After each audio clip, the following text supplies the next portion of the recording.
Al Huda academy, Islamic learning and researching institute. সালাম আলাইকুম হুজুর। ওয়ালাইকুম আসসালাম রহমতুল্লাহ। বেনজির ভাই কেমন আছেন? জি আছি আলহামদুলিল্লাহ। আপনারা ভালো আছেন? জি আলহামদুলিল্লাহ। আসসালামু আলাইকুম। ওয়ালাইকুম আসসালাম রহমতুল্লাহ। আলম ভাই এই কেমন আছেন? বেনজির ভাই গ্রামের বাড়ি কোথায় বেনজির ভাই? আমরা হাটাজারি চিটাগাং।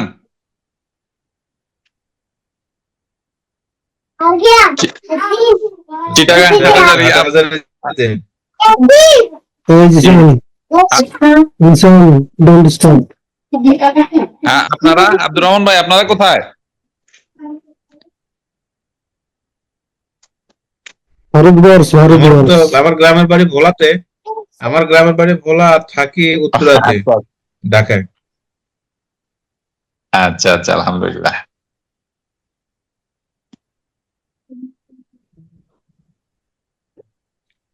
আপনাদের ওদিকে চিটাগাং ছিলাম আর কি, এই যে 3-4 দিন।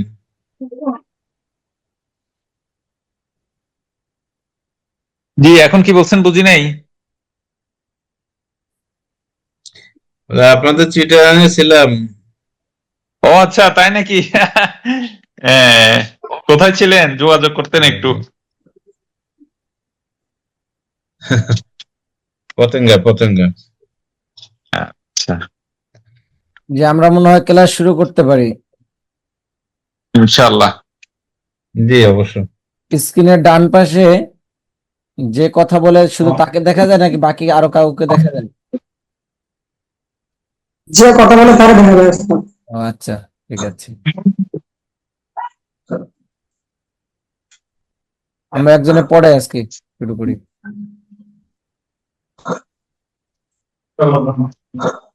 কে পড়াবো? সবাই করে। জি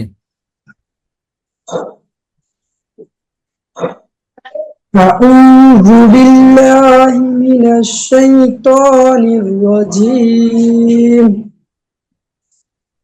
আউযু বিল্লাহি মিনাশ শাইতানির রাজিম।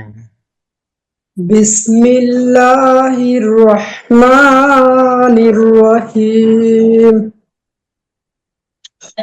বিসমিল্লাহির রহমানির রহিম। রহিম। রব্বি জিদনি ইলমা। রব্বি জিদনি ইলমা। রব্বি ইশরাহ লি সাদরি। রব্বি রব্বি ইশরাহ লি ইশরাহ লি সাদরি। সাদরি ওয়া ইয়াসসির লি আমরি। ওয়ায়াসসির লি ওয়ায়াসসির লি আমরি। আমরি واحلل عقدة من لساني واحلل عقدة واحلل عقدة من لساني يفقه قولي. يفقهوا قولي. اللهم صل على محمد اللهم صل على محمد وعلى آل محمد وعلى وعلى آل محمد كما صليت على إبراهيم كما صليت على إبراهيم وعلى آل إبراهيم وعلى وعلى آل إبراهيم إنك حميد مجيد. إنك حميد مجيد. اللهم بارك على محمد اللهم بارك على محمد وعلى آل محمد وعلى آل محمد كما باركت على إبراهيم كما باركت على إبراهيم وعلى آل إبراهيم وعلى آل إبراهيم إنك حميد مجيد. ইন্নাকা হামিদুম মাজিদ। জি মাশাআল্লাহ। আমাদের কত নম্বর ক্লাস শেষ হয়েছিল? 44। 44 নম্বর শেষ হয়েছিল। 44 নম্বর আমরা কি শিখতে পেয়েছিলাম?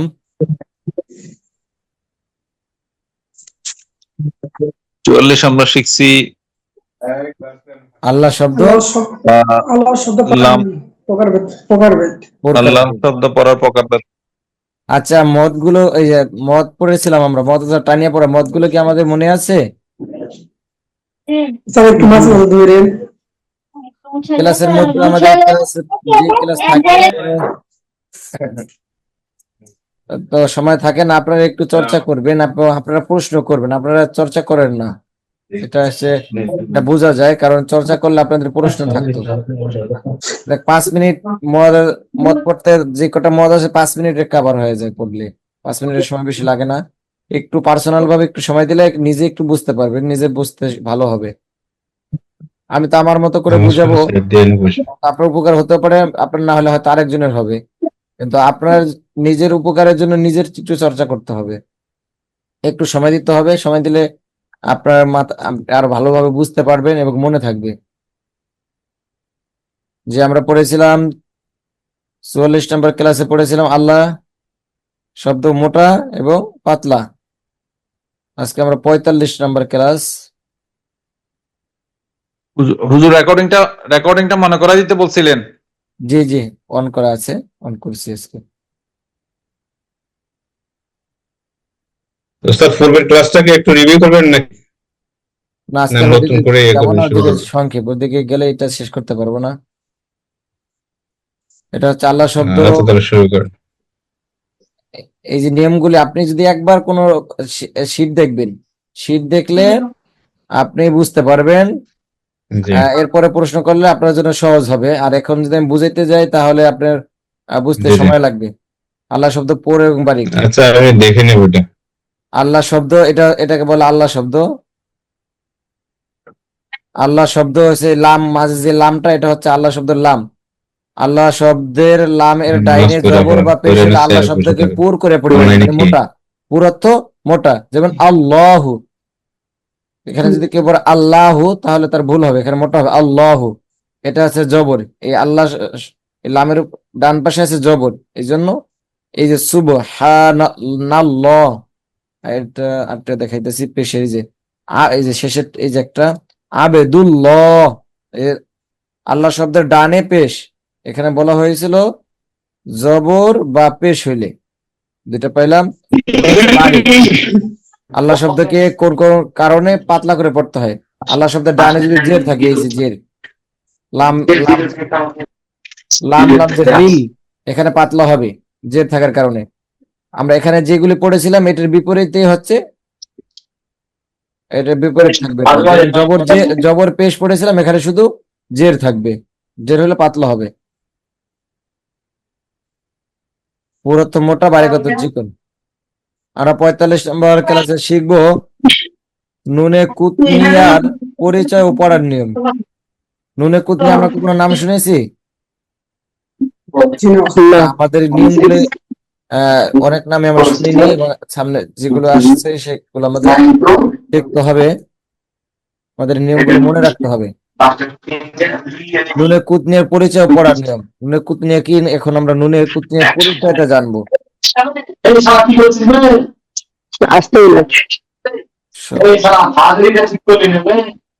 শব্দ আসতেছে কার থেকে?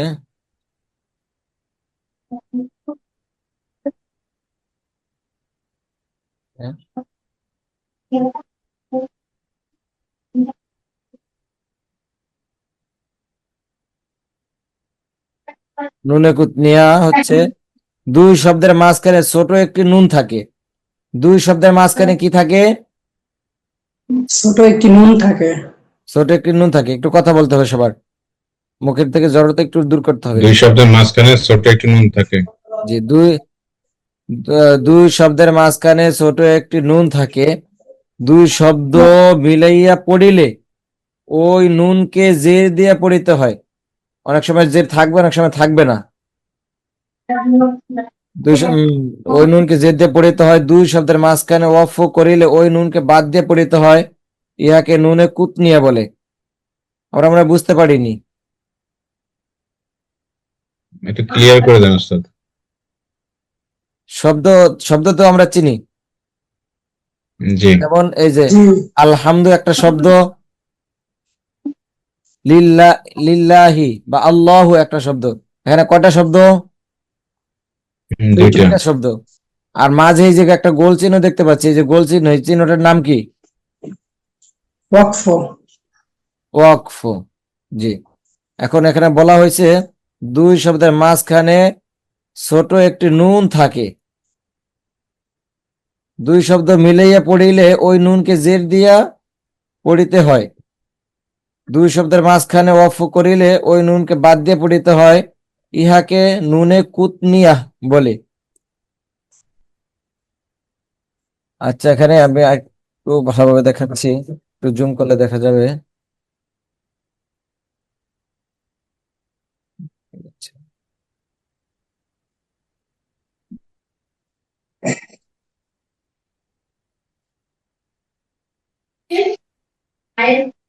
দেখা যাচ্ছে? জি উস্তাদ।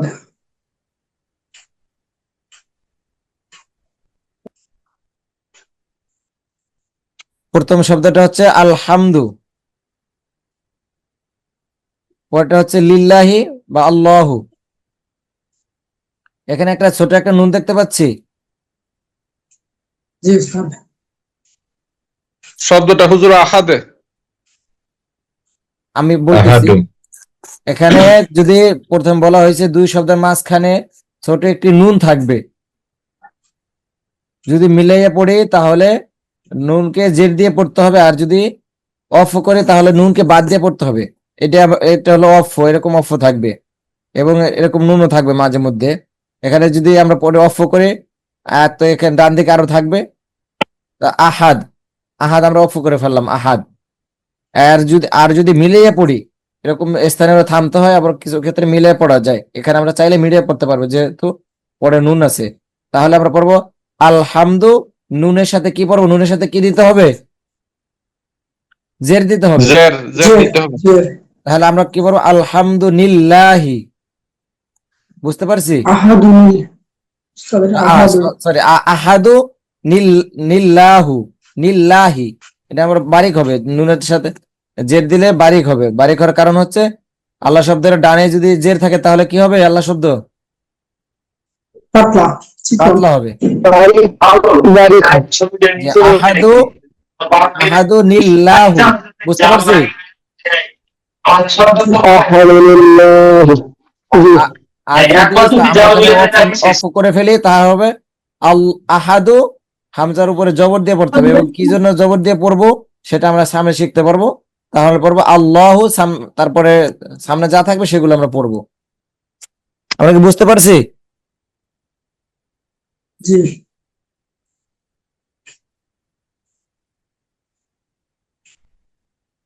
ওস্তাদ আরেকবার একটু বলেন দেখি, আমি একটু ক্লিয়ার না। আচ্ছা, আমি বলতেছি। আগে আমাদের বাংলাটা, নিয়মটা আগে আমাদের শিখতে হবে, বুঝতে হবে নিয়মটা। নিয়মটা বুঝতে পারলে ওটা আমাদের জন্য সহজ হবে।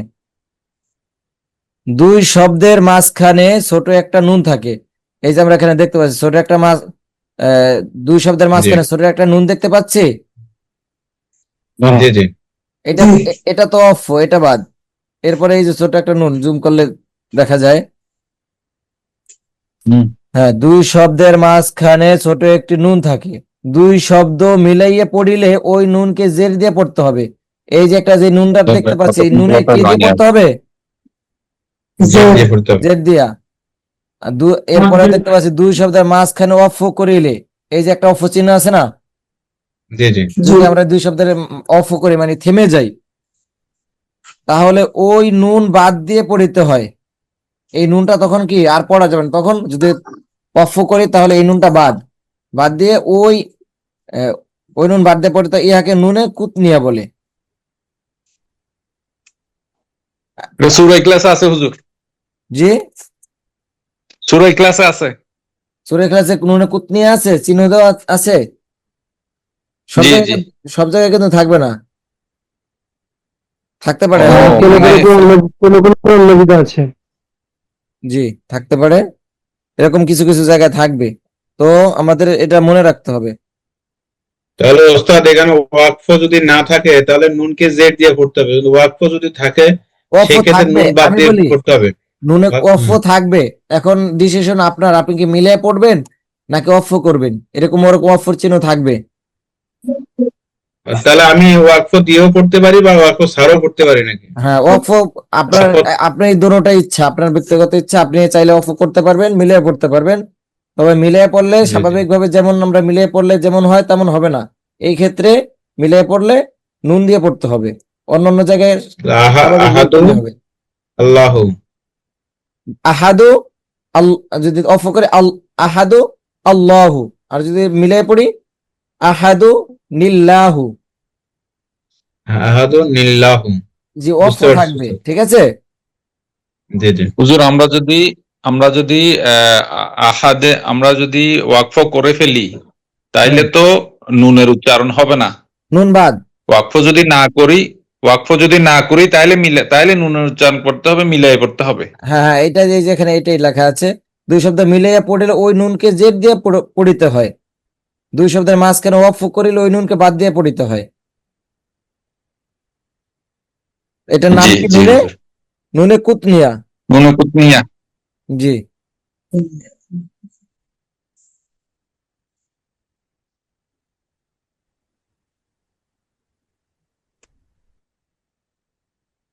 ইমরান ভাই কি বুঝতে পারছেন? জি, জি ওস্তাদ, এখন আমি ক্লিয়ার। জি, তাহলে আমরা এখন চর্চায় চলে যাই। স্যার দিয়ে এখানে বসে আচ্ছা, এখানে থাকবেন আমাদের দরকার একটু আরেকটু দেখি চর্চার আগে বিশেষ দ্রষ্টব্য কি দেওয়া আছে। বোঝার দরকার নেই, আপনি বলে নুনে কুতনিয়া সর্বদা হামজার অসলের নিচে ছোট একটি নুন ঝুলন্ত থাকে, এই কারণে এই নুনকে নুনে কুতনিয়া বলে। নুনে কুতনিয়া সর্বদা হামজা অসলের নিচে, এই যে ডানে হামজা থাকবে, আলিফ লাম থাকবে, এরকম এটা বোঝানো হয়েছে। হামজা অসলের নিচে ছোট একটি নুন ঝুলন্ত থাকবে, এটা তো দেওয়া আছে অফর পরে। অনেক সময় দেখবেন এখানে থাকতে পারে, অফর উপরেও থাকতে পারে। শব্দের শেষে তানবিন হইলে পরের শব্দের শুরুতে হামজা হামজা ওয়াসল থাকিলে এই রকম দুই শব্দ মিলাইয়া পড়িতে হইলে তানবিনের পরিবর্তে জের ওয়ালা নুন দ্বারা মিলিয়ে পড়িতে হবে। এটা তেমন জরুরি না, তবে নিয়মটা জেনে রাখা ভালো। শব্দের শেষে তানবিন হইলে, ধরেন এই যে আহাদু, এখানে যদি দালের সাথে যদি তানবিন থাকতো, হরকত না থেকে পরের শব্দের শুরুতে হামজা ওয়াসল থাকিলে, এই যে যেরকম এই যে আল্লাহ শব্দের ডানে যে হামজা আছে এটাকে ওয়াসল বোঝানো হয়েছে। এইরকম দুই শব্দ মিলাইয়া পড়িতে হইলে তানবিনের পরিবর্তে জের ওয়ালা নুন দ্বারা মিলিয়ে পড়িতে হবে। এই নুনে যে কুতনি ছোট নুনটা, ছোট নুনের নিচে কি জের দিয়ে পড়তে হবে। জি, তাহলে আমরা চর্চায় চলে যাই। হামজা জবর আ, হামজা জবর আ। দেখা যাচ্ছে হা জবর হা, হা জবর হা।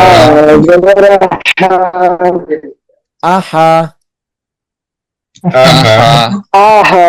দাল পেশ দু, দাল পেশ দু।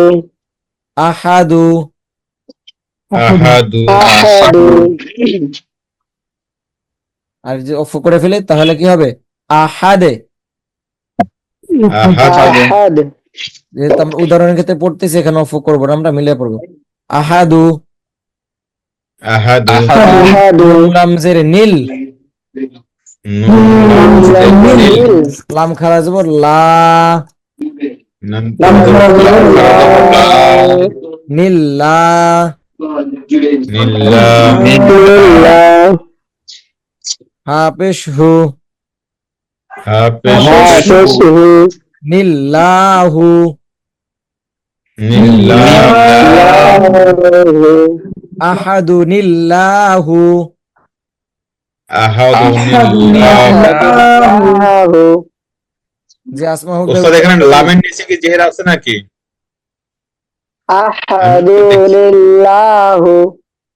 কোন লাম ইমরান ভাই? যে আহাদু নিল্লাহু, এই যে নুন লাম যে নীল বলছেন, লাম যে এখানে যে কোনটা এখানে আমি দেখতেছি না তো নাকি? আমরা তো এটাই পড়লাম এই যে না, এখানে জেড তো আমি দেখতেছি না। এই যে নুন লাম যে নীল যে বললেন নিল্লাহ, যে নুন দেখতে পাচ্ছেন জি জি নুন আছে। এখানে, তাহলে এই যে এদিকে উপরের লাইনের দিকে খেয়াল করেন, দুই শব্দের মাঝখানে ছোট একটি নুন থাকে, দুই শব্দ মিলাইয়া ও হ্যাঁ, পড়িলে ওই পড়িতে নুনকে হয়। জের দিয়ে ওই নুনকে পড়িতে, জের দিয়ে পড়িতে হয়। বুঝতে ঠিক আছে পারছেন? ঠিক আছে, না না থাকলেও জি। জি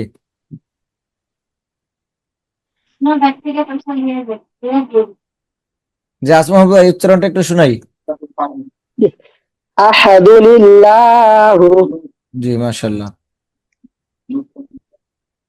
আহাদু নিল্লাহু। লিল্লাহু।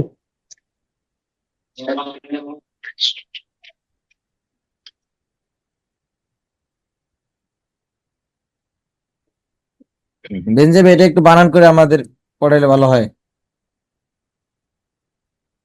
লাম পেশ লু, জি লাম পেশ লো সবাই পড়ি। লাম পেশ লু, লামতাসলু মিম জবর মা, মিম জবর মা, মিম জবর জবর মা, মা, লুমা, লুমা, লুমা, লুমা জাল জবর জা, লুমা জা, জাল না ঝা ঝা জবর জবর ঝা, ঝা, জবর জা, লুমা জা, জা জা, লুমা জা, লুমা ঝা, লুমা জা, লুমা জাতি, লুমা জা, লুমা মাসাতি, জাতি, লুমা জাতি, লুমা লুমা মাসাতি, জাতি, লুমা জাতি নুন লাম জবর, নুন লাম জবর নীল, নুন লাম নুন লাম জের জের নীল, নীল, লাম জেড নীল, নীল, লাম জবর লা, নীলা, লাম জবর লা, লাম জবর লা, নীলা, জালিয়া জের জি, ইয়া জের লি, নীলা নীলা জি, নিল্লাহি, লুমা জাতি, লুমা জাতি, নীলা জি, লুমা জাতি, নীলাজি, জি সবাই বলি লুমা জাতি নিল্লাহি, লুমা জাতি, লুমাঘাতি, নীলাজি, লাজি, যাটা একটু সিরিয়াস হবে, লুমা জাতি নিল্লাহি, লুমা লুমাঝাতি, জাতি, নীলাজি, লাজি, আইন্দাল জবর আদে, আইন্দাল জবর আইন্দাল আদ, জবর আদে, নুন জের নি, কুঞ্জের নি, নুন নুন জের জের নি, নি, আদেনি, আদিনি, নুন লাম জের নীল, নুন লাম নুন জের লাম নীল, জের নীল, লাম জবর লা, লাম জবর লাম লা, জবর লা, নীল্লা, নীলা, নীলা, তাইয়া জের তি, কায়া জের তি, নিল্লাতি, নীলাতি, আদেনি নিল্লাতি, আদিনি, নীলাতি, নীলাতি, আদেনি নিল্লাতি, আদিনি, আদিনি, নীলাতি, আদেনি নিল্লাতি, আদিনি, নীলাতি। ইমরান ভাই একটু বানান করে পড়ানো যাবে? জি জি। আইন দাল জবর আদে, নুন জের নি, আদেনি, নুন লাম জেল নীল, লাম জবর লা, নীল্লা, তা ইয়া জে তি, নীল্লাতি, আদেনি, নীল্লাতি, লাতে একটু টান হয়ে গেছে, নিল্লাতি, নিল্লাতি নিল্লাতি আদিনি নিল্লাতি আদেনি আদেনি নিল্লাতি জি, আমাদের চর্চা এখানে শেষ। আবার একটু দ্রষ্টব্য দেখি। নুনে কুতনিয়া সর্বদা হামজার ওয়াসলের নিচে ছোট একটি নুন ঝুলন্ত থাকে, এই কারণে এই নুনকে নুনে কুতনিয়া বলে। আমি একটু আগে বলেছিলাম নুনটা এরকম অফের উপরে থাকতে পারে, আবার এরকম হামজা থাকবে, হামজার নিচেও থাকতে পারে। সহজে বলতে গেলে এই দুইটা শব্দের মাঝখানে থাকবে, একটু এদিক সেদিক থাকতে পারে, কিন্তু দুইটা শব্দের মাঝে থাকবে। এরপরটা হচ্ছে তানবিন, শব্দের শেষে তানবিন হইলে পরের শব্দের শুরুতে হামজা ওয়াসল থাকিলে এই রকম দুই শব্দ মিলাইয়া পড়িতে হইলে তানবিনের পরিবর্তে জের ওয়ালা নুন দ্বারা মিলিয়ে পড়িতে হবে। আচ্ছা, আমাদের যদি দালের উপর তার হুজুর হইতো তানভিন হইতো, তাহলে আহাদুন আহাদুন হইতো, তাহলে আহাদুন নিল্লাহি নিল্লাহু এরকম হইতো। এখানে শব্দ মিলিয়ে পড়িতে হইলে তানবিন, জি, আহাদু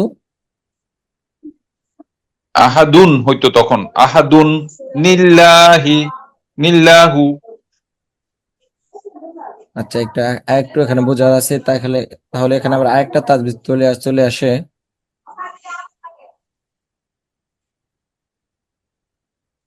এখানে তাহলে আবার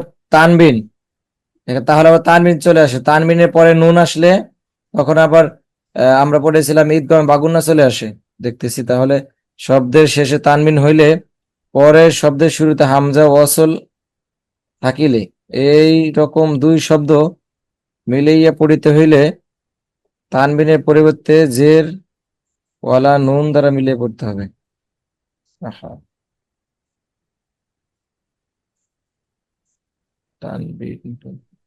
তানবিন বাদ দিয়ে দিতে হবে। তানবিন বাদ দিয়ে নুন দিয়ে পড়তে, আহা আচ্ছা, তানবিন বাদ দিয়ে ফেলতে হবে তানবিনের পরিবর্তে। জি, তানবিন পড়া যাবে না, তানবিন পরিবর্তে নুন ধরতে হবে, তখন এই হরফে ওইটা বাদ হয়ে যাবে। আর সাধারণত এটা বেশি একটা এটা থাকে না, এটা দু এক জায়গায় থাকতে পারে, না থাকার সম্ভাবনা আচ্ছা। আছে। তখন এই দালও বাদ হয়ে যাবে, দাল বাদ হয়ে আহা আহা নীল হবে, এরকম হবে আর কি, দালও থাকবে না। এটা আসে না সাধারণত, আর এরকম জায়গায় আসলে আমরা অফ করে ফেলবো, সমস্যা নাই। এটা হলো আমাদের শেখার জন্য আর কি। আমাদের তো সাধারণত যারা গায়রে হাফিজ, যারা হাফিজ না, তাদের তো সাধারণত মিলিয়ে পড়া হয় না, আয়াতগুলো তো প্রতি আয়াতে অফ করা হয়। যারা হাফেজ আছে দেখা যায় তারা একসাথে একাধিক আয়াত তেলাওয়াত করতে পারে।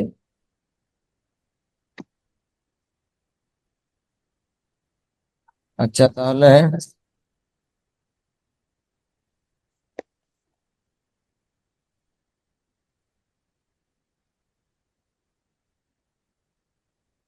হুজুর পড়ার কিরকম আছে, আমাকে একটু ছুটি দিতে হবে।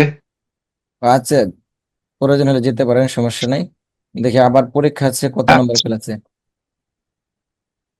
এরপরে শেখ আলিফে জায়েদার পরিচয়।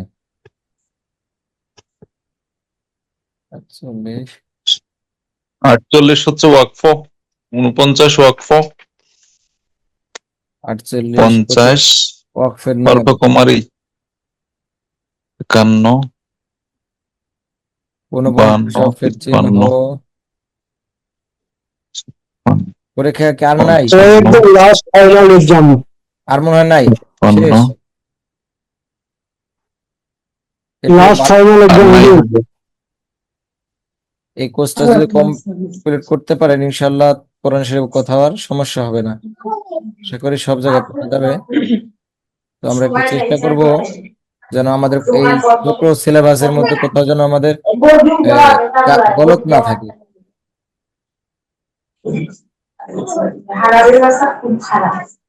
এরপরে এই নিয়ম ইনশাআল্লাহ যেতে পারেন।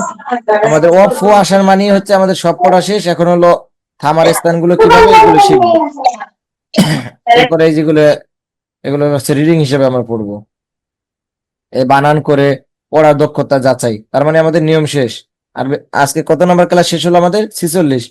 আর 2-1টা ক্লাস আছে নিয়মের, এরপরে আর নাই। এরপর হচ্ছে আমরা 45। এই যেগুলো অফ কিভাবে অফ করতে হবে সেগুলো মানে থামতে হবে, এটাও অফ নিয়ম, আদব। এই যে এগুলো নিয়ম হচ্ছে ছোট ছোট নিয়ম, ইবদাল, ইসমাম, ইমালা, এগুলো ছোট ক্লাস। মূল ক্লাসগুলো আমাদের চলে গেছে, এখন আমরা একটু বাসায় নিজে নিজে একটু চর্চা করব। কারো কোনো প্রশ্ন না থাকলে মনে হয় শেষ করতে পারি। স্যার আমি বলছিলাম যে আমাকে 3 দিন ছুটি দিতে হবে। 3 দিন ছুটি? এখন তো শেষ সময়, আর জরুরি থাকে কেন আমি কালকে মানে কালকে গ্রামের বাড়ি যাবো, যেতে আমার 3 দিন লাগবে ওর জন্য। জি জি, একটু ওর জন্য সময় করে বলছিলাম, মানে ট্রেনে সফর একটু করবো দেখে তো, রাখেন। ট্রেনে অসুবিধা হবে নেট। হ্যাঁ, বুঝতে জি পারছি। জি আসার পরে আগের ক্লাসে যুক্ত হওয়ার আগে বিগত দিনের ক্লাসগুলো একটু দেখে আসবেন। আহ, এখন তো এমন জরুরি নিয়মগুলো আমাদের চলে গেছে, ওগুলো যদি মনে রাখতে পারি তাহলে আমাদের সামনে গুলো সহজ হয়ে যাবে। যেমন জরুরি ও ট্রেনে অনলাইন পাওয়া যায়, সময় একটা দোকান দিয়ে হয়, কিন্তু ট্রেনে অনলাইন পাওয়া যাবে। আলম ভাই বুঝি নাই। টিকিট তো না, আমার জেনারেলে যেতে হবে, যে ভিড় হয় তো অসুবিধা হবে, যে ও মানে জেনারেলে emergency হয় বাড়ি নাকি? যেতে হবে আমাকে। রিজার্ভেশনে যেতে হবে। টিকিট না, রিজার্ভেশন টিকিট